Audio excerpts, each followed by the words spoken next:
अस्सलाम वालेकुम, क्या हाल है आप सबका। मैं बिल्कुल ठीक ठाक, अल्लाह का शुक्र। और यहाँ पे जो है हम धूप एंजॉय करने के लिए हम लोग जो है वो सेन में निकले हुए थे। और यहाँ पे हमने कारपेट बिछाया था और बच्चों का जो जंपर है वो अंदर बेडरूम से उठा के हम लोगों ने सोचा था कि बाहर सेट कर देते हैं। एक तो बेडरूम में जगह बहुत जो है वो तंग हुई हुई थी, और क्योंकि गर्मियाँ थी पहले, तो इस वजह से हम लोगों ने बेडरूम में ही रखा हुआ था, क्योंकि बाहर बहुत ज़्यादा धूप होती है तो सेन में, तो इस वजह से वो फिर जो है जंपर जो है यहाँ पे तेज़ बहुत धूप होती है तो जंपर जो है उसने ख़राब हो जाना था। और डस्ट भी बहुत ज़्यादा उड़ती है गर्मियों में, तो डस्ट की वजह से वो गंदा भी बहुत हो जाना था, तो इसलिए हम लोगों ने फिर बेडरूम में रखा हुआ था। और लेकिन अब जो है वो सर्दियाँ आ गई हैं, तो अब इतनी वो जो है डस्ट ज़्यादा नहीं उड़ती है यहाँ पे, और धूप भी जो है वो भी इंजॉय करनी होती है। तो हम लोगों ने फिर ये जो है ना बाहर रख लिया था और फ्रूट्स वगैरह खा रहे थे। और स्पेशली जो ऑरेंज होते हैं वो धूप में बैठ के खाने का तो मज़ा ही कुछ और होता है। इसके अलावा बाकी फ्रूट्स भी जो थे वो हम लोग बच्चों को काट के दे रहे थे कि ये जो है ज़रा इंजॉय करें, उनको लालच दे रहे थे कि धूप में बैठ के खाओ, मज़ा आएगा। तो बस उसके बाद जो है मैं बाकी चीज़ें जो है वो सेट करके रख रही थी। चॉकलेट्स वगैरह जो थी डब्बों में पड़ी हुई थी, तो मैंने वो निकाल के फिर डाल रही थी कंटेनर के अंदर।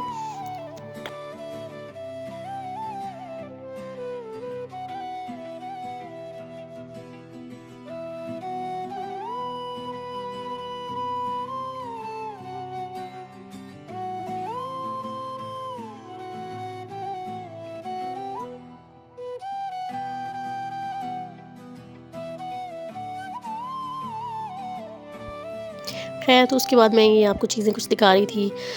मयरिंग कप वगैरह ये हम लोगों ने वहाँ से हमसा हमसा से ख़रीदे थे, और ये स्प्रे बॉटल्स और किचन टॉवल थे, ये भी हमने ख़रीदे थे, क्योंकि इन चीज़ों की बहुत ज़्यादा ज़रूरत रहती है। तो फिर इसलिए जो है वो मैं थोड़ी थोड़ी करके जो है वो लेती रहती हूँ।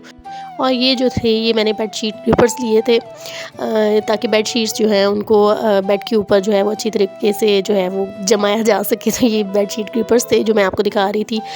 और इसके अलावा ये स्पंज थे, और इसके साथ जो है वो किचन क्लॉथ आप कह लें, या डस्टिंग के लिए भी इसको यूज़ किया जा सकता है। ऑल पर्पज़ क्लॉथ है ये, और ये काफ़ी अच्छे होते हैं। और मैं ज़्यादातर जो है वो इसको किचन के लिए और डस्टिंग के लिए यूज़ करती हूँ, तो ये बहुत ज़बरदस्त होते हैं, इसके अंदर ये मिलते हैं। तो बस बाकी जो थे वो बच्चों के बिस्किट्स वगैरह थे, और सारी चीज़ें जो हैं वो जो साथ साथ आती रहती हैं, तो फिर मैं उनको समेटती रहती हूँ। और उसके बाद जो है बस मैंने सोचा था कि मैं बनाऊंगी चटनी आज बड़ी मज़े की। तो फिर मैंने इसके लिए जो है वो एक टमाटर लिया था, और हाफ़ जो है मैंने इसके लिए प्याज लिया था, और 4 सब्ज़ मिर्चें और थोड़ा सा धनिया लिया था मैंने। और ये जो अंदर एक फ़िले पड़ा हुआ है चिकन का, ये तो मैंने अलग से इसके लिए राइस बनाने थे, तो मैंने उसके लिए रखा हुआ था। और बस ये जो है इसको मैं थोड़ा सा जो है वो स्टीम कर लूँगी। तकरीबन मैंने इसे ना 10-15 मिनट स्टीम किया था। फ्लेम जो था उसको मैंने ज़रा लो ही रखा था, ताकि जल ना जाए, बिल्कुल बहुत ज़्यादा जल ना जाए। हल्के से जो है वो ज़ाहिर है ब्लैक तो होने थे, लेकिन बहुत ज़्यादा जलाने नहीं थे, बस इनको ना नरम करना था स्टीम के अंदर ना। तो बस मैंने इनको जो है वो नरम कर लिया था, और फिर जो है इसको मैंने ब्लेंडर के अंदर डाल दिया था सारी चीज़ों को। और यहाँ पे जो है ना मैं एक थोड़ी सी मिस्टेक कर गई थी कि जो मसाले थे ना, मिर्चें वगैरह, वो मैं डालना भूल गई थी, और मैंने पहले ही ब्लेंड कर लिया था इसको, लेकिन फिर ब्लेंड करने के बाद मैं इसके अंदर डालूँगी। तो बस मैंने ये सारी चीज़ें जो हैं ये ब्लेंडर के अंदर डाल दी थी, और थोड़ा सा मैंने इसके अंदर नींबू का रस डाला था, और इसको मैंने अच्छी तरीके से ब्लेंड कर लिया था। और ब्लेंड करने के बाद मुझे याद आया कि नहीं, मैंने तो मिर्चें और नमक वगैरह डाला ही नहीं है इसके अंदर। तो फिर मैंने जो है वो इसको दोबारा इसके अंदर हाफ़ टी स्पून जो है वो मैंने रेड मिर्चें, सॉल्ट, और थोड़ा सा मैंने धनिया भी इसके अंदर डाला था जो पाउडर्ड होता है, और उसके अलावा मैंने इसके अंदर थोड़ा सा क्यूमन पाउडर भी डाला था।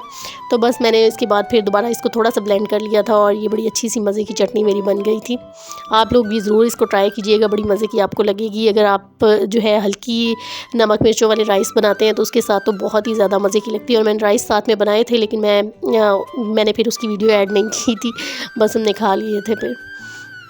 तो ये बड़ी अच्छी बन गई थी, आप लोग ज़रूर ट्राई कीजिएगा, मज़ा आएगा आपको खाएँगे तो।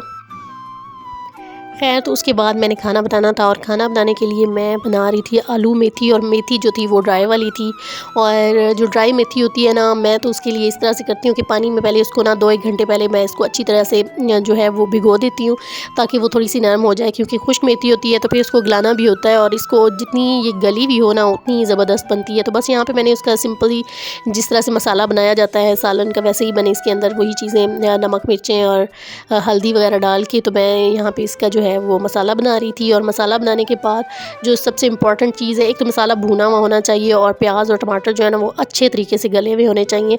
अक्सर लोगों के जो सालन होते हैं ना उनके अंदर जो है वो टमाटर और प्याज बिल्कुल मोटे मोटे नज़र आ रहे होते हैं और वो बिल्कुल भी अच्छे नहीं लगते हैं। तो यहाँ पे जो है ना मैंने इस अच्छी तरह से मसाला भून के तो इसको ना इसके अंदर मेथी जो है ना वो डाल दी थी। और इसका बेहतरीन तरीका ये है, अगर आपने मेथी बनानी है ना, चाहे वो आप सब्ज़ पत्तों वाली बनाएं या खुश्क वाली बनाएं, तो इसका बेहतर तरीका ये है कि आप थोड़ी सी मेथी को जो है अच्छे थोड़े से पानी में भूनने के बाद हल्की आंच के ऊपर ना दम के ऊपर रख दें। दम के ऊपर रखी हुई जो होती है ना सब्ज़ी बहुत ही हल्की आंच के ऊपर मज़े की बनती है। तो आप जो है ना इसको दम पे रख के बनाइएगा, बहुत मज़े की बनेगी। तो बस मैंने यहाँ पे इसको जो है वो दम पे रख दिया था और ये काफ़ी हद तक गल गई थी। और फिर इसके बाद मैंने इसके अंदर आलू डाले थे। काफ़ी लोग इस तरह करते हैं कि अगर मोंगरे होते हैं, मोंगरे जो होते हैं उनका भी यही तरीका होता है बनाने का कि दम के ऊपर बनाए जाए ना तो वो ज़्यादा मज़े के बनते हैं। और मेथी जो है या मोंगरे उनके साथ फ़ौरन पालक में भी फ़ौरन से आलू नहीं साथ में मिक्स करने चाहिए, या कोई भी और जो चीज़ होती है। जब आप अच्छी तरीके से मेथी, पालक या मोंगरे हैं उनको अच्छी तरीके से जब पहले गला लें दम के ऊपर और उसके बाद आलू आप डाल के उसको भूनें और भूनने के बाद फिर पानी लगाएं, तो फिर जो है वो बहुत सालन आपका मज़े का बनेगा। खैर, तो मेरा खाना बन गया था और मैंने साथ में रोटियां भी बना ली थी। और अब मुझे दीजिए इजाज़त, मेरा आज का व्लॉग यहीं तक है। तो प्लीज़ चैनल पर जो न्यू आते हैं चैनल को प्लीज़ सब्सक्राइब कर लें, वीडियो को लाइक कर दें और फेसबुक पे भी मुझे फॉलो कर लें। तो दोबारा मिलती हूँ इंशाल्लाह ताला किसी और अच्छे कंटेंट के साथ। अल्लाह हाफिज़।